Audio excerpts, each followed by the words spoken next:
చెల్లగొట్టకల్ మండల అధ్యక్షుడు మురళి గారిని మాట్లాడాల్సింది కోరుతున్నాను. ఎందుకంటే అంతా క్లుప్తంగా ప్రసంగించాల్సింది కోరుకుంటున్నాను.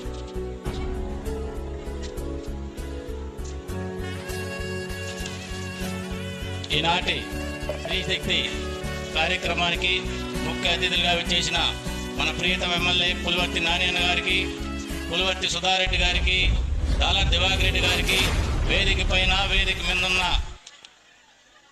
మహిళలందరికీ కూడా స్వాగతం, సుస్వాగతం. మాట ఇచ్చి నిలబెట్టుకునే నాయకుడు, నాయకత్వం ఎవరిస్తే మన ప్రియతమ ముఖ్యమంత్రి చంద్రబాబు నాయుడు గారిది. ఈరోజు మహిళలందరూ కూడా చాలా సంతోషంగా ఉన్నారు. రాష్ట్రం అంతా కూడా సుపరిపాలన కొనసాగుతుంది. మన చంద్రగిరిలో కూడా మన ఎమ్మెల్యే గారు ఎమ్మెల్యే అయిన తర్వాత ప్రతి గ్రామానికి ప్రతిరోజు తిరుగుతూ వాళ్ళ సమస్యలకి, దారి సమస్యలకి, రోడ్డు సమస్యలకి, వాళ్ళ ఊర్లో సమస్యలన్నిటికీ ఆయన పరిష్కరిస్తూ నిత్యం ప్రజల్లో ఉంటున్నాడు.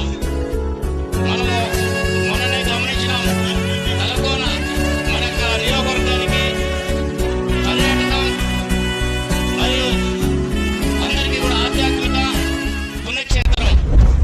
ఆ పుణ్యక్షేత్రానికి ఇంచుమించు ఆయన 5-6 నెలలుగా పోరాటం చేసి 18 కోట్ల పైన